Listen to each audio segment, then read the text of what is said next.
Okay, here we have Wanderlust.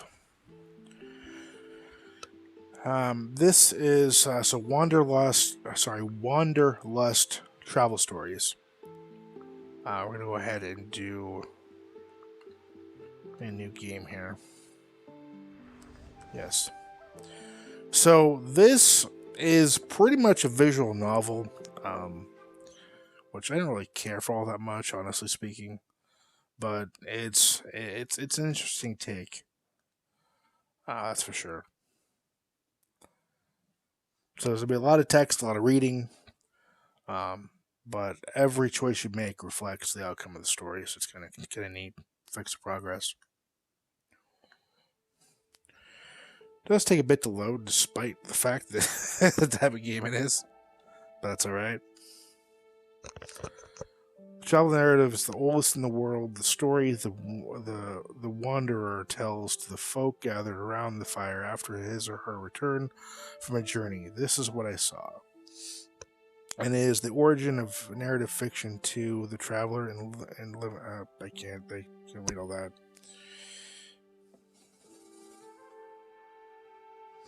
Easter Island, a small green dot in the middle of the Pacific. 6 hours flight to anywhere. Hangaroa, a bar. Background's neat to look at, that's for sure. A chance meeting. Imagine that you arrive on the island. Imagine that you are greeted with a flower necklace. Imagine how impatient you are to see the famous Maui. I don't know.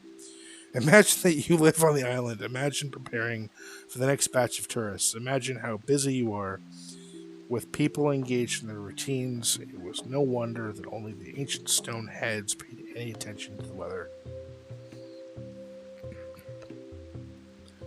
The rain came out of nowhere, a curtain of water obscuring the view from the terrace. So either I watched the tourists or I looked at the moai. Let's look at the moai. Moai, the giant basalt sculptures that made the island famous, didn't mind the rain. They watched tourists running away with the same dignified and different expression they sported for the last centuries. After the stifling heat of that day, the sudden shower was a blessing, yet the tourists ran. Soon the bar was full.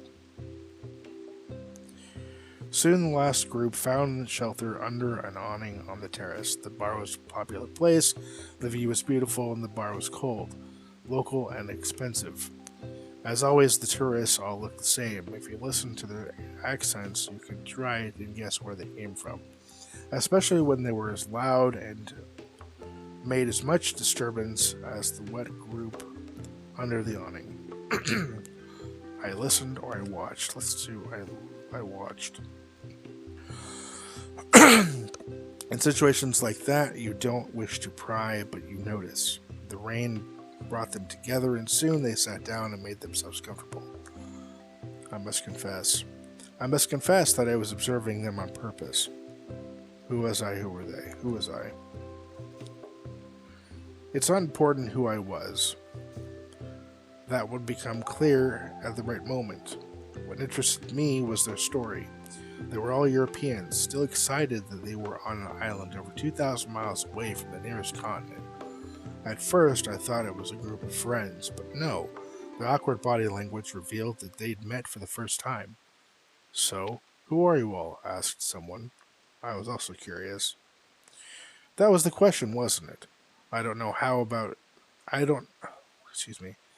I don't know how about you, but I love watching people, imagining who they are, trying to get under their skin. Trying to understand, judging them, or making my own entertainment. Let's do... Trying to understand. Trying to understand what makes them tick. What scares that guy. What's that lady longing for?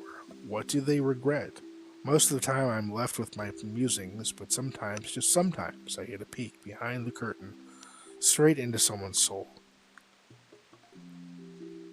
I always pick one person, making them the protagonist of my imagined stories. When I try to focus on too many people at once, there is no real connection. It will remain superficial, like I could see only the inside of my head. It was easy this time. One of them got my attention instantly. Was it the gray hair? Was it the eyes?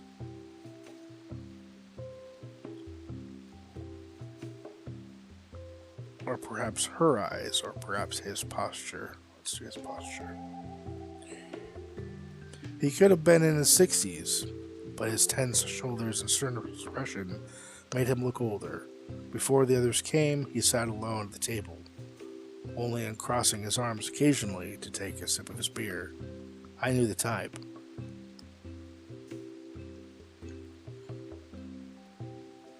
He was one of the elder gentlemen who'd seen everything and liked none of it, going further and further only to make sure there was indeed nothing enjoyable in the world.